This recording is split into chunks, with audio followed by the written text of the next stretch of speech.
trouver un film à voir ce soir, entamer un régime avec plus de légumes, acheter le cadeau parfait pour une Saint-Valentin, l'intelligence artificielle est là pour tout. Les usages non professionnels représentent 73% du trafic de ChatGPT, l'agent conversationnel le plus utilisé en France. Un compagnon à portée de main, dans notre poche ou sur notre bureau, disponible 24 heures sur 24. À France Télévisions, nous utilisons Copilot de Microsoft. C'est un outil que j'ai assez peu utilisé, mais aujourd'hui, avant de partir, je lui ai demandé comment je devais m'habiller pour sortir, et voilà ce qu'il m'a répondu. Alors, on me dit, je résume, il me faut un pull, une veste imperméable ou un manteau avec capuche, des chaussures étanches et un parapluie. Bon, alors ça, j'aurais pu le trouver tout seul, c'est pas très original. Mais il y a celles et ceux qui tiennent compte de cet outil. 9 Alsaciens sur 10 déclarent utiliser l'IA.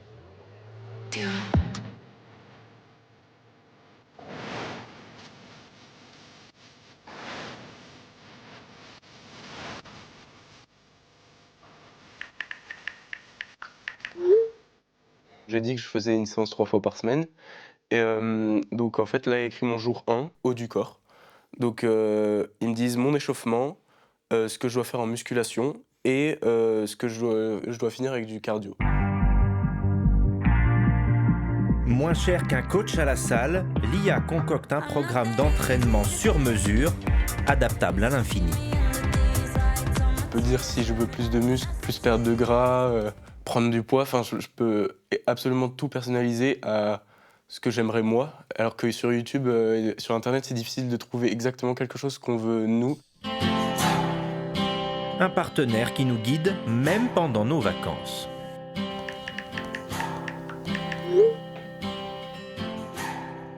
Ça, c'est des belles villes. C'est dans le sud, en République tchèque, c'est magnifique. De beaux souvenirs rendus possibles grâce à l'IA. Emmanuel a passé 6 heures à planifier ses vacances avec plusieurs assistants numériques jusqu'à obtenir même les vignettes autoroutes de chaque pays. Quelques secondes après, j'ai eu les liens directs d'achat sur les sites pour la partie Autriche, Hongrie, République tchèque et Slovaquie, en me disant que République tchèque, c'est gratuit, mais il faut remplir des formulaires signés par un certificat européen. Donc bon, ça, c'était pas directement facile à faire. Donc là, avant de partir, j'avais tout. Sauf que moi, mes vacances, je les prépare encore avec Google. Alors c'est quoi l'intérêt finalement ? Google recherche sur les métadonnées des sites. Et le résultat, qui certes arrive très très vite, en moins d'une seconde, c'est 2 millions de sites qu'on vous propose. Et c'est la personne qui a posé la question qui doit aller sur les sites et voir si l'information qu'il ou qu'elle cherche est là. La différence avec l'IA, c'est que l'IA ne s'arrête pas au niveau de ce qu'on appelle des métadonnées, mais rentre sur les sites et en tant que tel donne un résultat qui est achevé. Et Emmanuel n'est pas parti de zéro. Avant de s'en remettre à l'IA, il s'est renseigné à l'ancienne avec de bons vieux guides papier sur les destinations qui lui feraient envie. Il faut toujours vérifier. Comme je dis toujours, l'idéal, c'est que la personne qui pose la question connaisse déjà une partie au moins de la réponse, afin de vérifier en surface au moins si ça semble cohérent, quoi.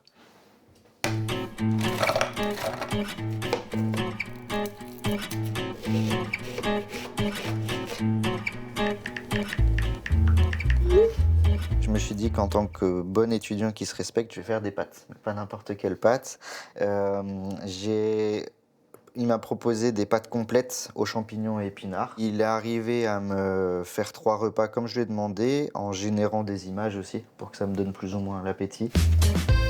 Et ChatGPT va plus loin en préparant la liste de courses. Ah, j'aurais pas fait comme ça, moi. On est sûr que c'est la meilleure recette ? Comment il fait ChatGPT ? En fait, l'IA va vous donner la recette de pâtes la plus fréquemment rencontrée, ou celle qui a obtenu le plus de vues, ou celle qui a obtenu le maximum d'appréciation positive, ou la meilleure note. Mais ça ne va pas vous donner la recette qui va vous rappeler la saveur des pâtes de votre grand-mère. Ça ne va pas vous donner la recette qui va être adaptée à vos goûts à vous. Ça va être une analyse statistique et probabiliste d'une recette pour qu'elle puisse satisfaire au plus grand nombre d'utilisateurs. Alors, verdict ? C'est très bon et ça change. Ouais, si c'est pas bon, c'est la faute de ChatGPT ou pas ? Il y a quand même cette part d'humain qu'il faudra garder. Je suis loin d'être chef. Pour un étudiant comme moi, ça fonctionnera très bien.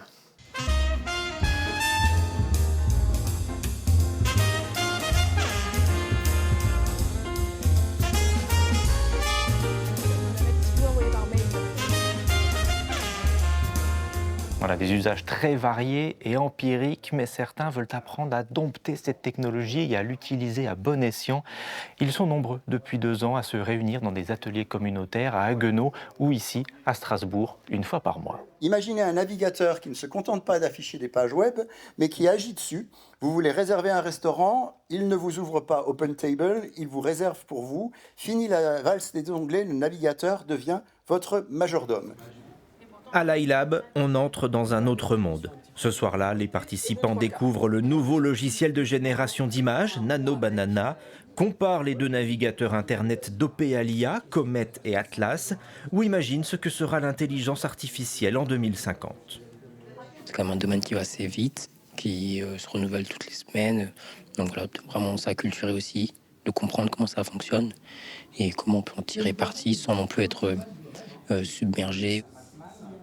En 2 ans, les profils se sont inversés.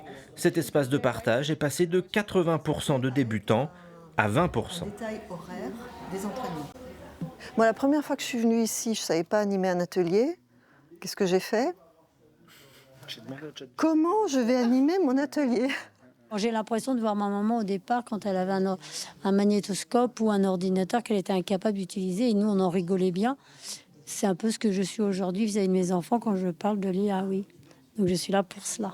J'avoue que l'IA, on en parle beaucoup, mais ça me fait un peu peur. Donc je voulais vraiment qu'on m'explique les choses pour pouvoir mieux les utiliser à bon escient et sans faire de bêtises et savoir ce que c'est réellement. Ici, une seule priorité, rester en veille constante face à un outil toujours plus puissant. L'IA, c'est pas simplement pour faire les devoirs à la place de votre enfant ou d'écrire une lettre à votre place. Ça vous aide aussi à réfléchir, ça vous aide aussi à accéder à de la connaissance et voilà les outils qui vous permettent de le faire. Donc c'est un couteau suisse qui permet de faire beaucoup de choses. Il faut savoir que ça existe et une fois qu'on y a goûté, on constate que ça nous donne un avantage par rapport à ce qu'on faisait avant. Ouais, vu comme ça, effectivement, ça a l'air fascinant. Fascinant, c'est le bon terme, parce que c'est un objet qui exerce une fascination sur l'individu, c'est-à-dire qu'on est totalement bluffé par les réponses que nous offre l'intelligence artificielle. Mais c'est là où c'est intéressant aussi, c'est que c'est quand même un coup de bluff, c'est-à-dire que tout est fait pour générer l'effet waouh.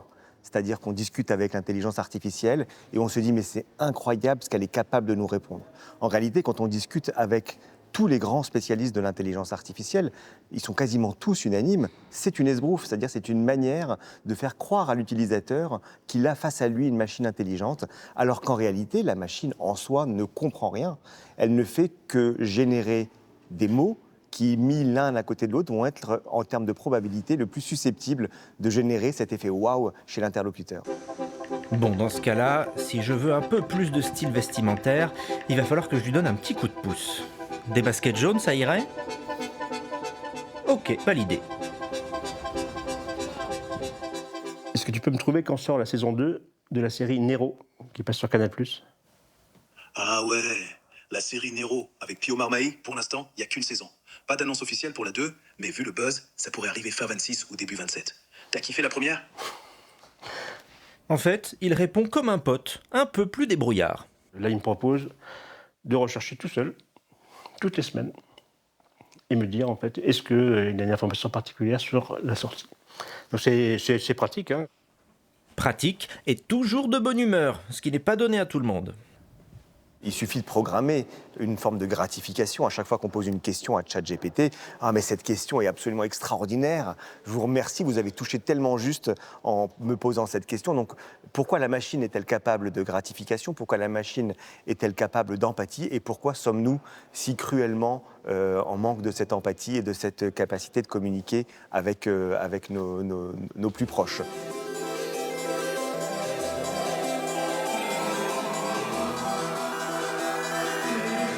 Et voici un autre chiffre, 56%, c'est la part d'Alsaciens qui se disent suffisamment à l'aise pour se confier à une IA comme à un ami, contrairement à la moyenne nationale qui est de 47%. C'est le cas de Julie, 33 ans, qui nous raconte utiliser ChatGPT pour écrire des messages personnels ou résoudre des conflits. Elle y trouve un conseil neutre qui l'aide à éviter que ses émotions n'influencent trop ses mots. comment ça se fait qu'on ait tant besoin de communiquer, comment ça se fait qu'on ait tant besoin de médias dits sociaux. C'est que beaucoup d'individus se sentent quand même très seuls apparemment dans notre société. Ce qui me fait plus peur, moi, c'est au niveau de la sécurité. Parce que lorsqu'on confie des informations à l'IA et on lui en confie, ne serait-ce que dire qu'on a un intérêt, alors pour de la cuisine, c'est pas très grave, mais pour telle théorie, pour telle idéologie, pour tel type d'activité, eh bien, on sait que ces informations partent dans certains pays, la majorité des IA sont américaines, ces informations partent aux États-Unis directement dans les services spéciaux. Et des données, notre étudiant en confie énormément à ChatGPT. Le logiciel est ouvert sur sa tablette plus de 8 heures par jour, notamment pour ses études, un support dont il ne peut plus se passer. Aujourd'hui, il ne faut pas louper le train. Il faut y aller à pieds joints dedans, quitte à se tromper, mais être contre, c'est à mon sens une mauvaise idée. On est quand même sur une révolution, pour sûr, de notre moyen d'échanger, de notre moyen de travailler et de réfléchir également. Donc il ne faudrait pas, à mon sens, s'en passer.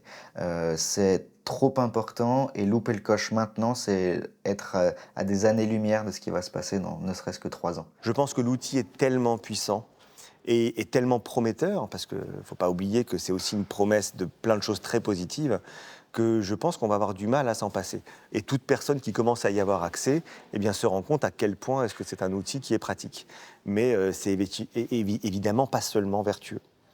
Ça va détruire énormément d'emplois, ça va altérer notre rapport au réel, notre rapport au savoir, et donc savoir jusqu'où on est prêt à faire des compromis. Mais je crois que la tempérance n'est pas forcément l'attribut qui qualifie le mieux l'être humain. Lorsqu'on a accès à quelque chose, généralement, on est plutôt goinfre et boulimique que raisonné et tempérant.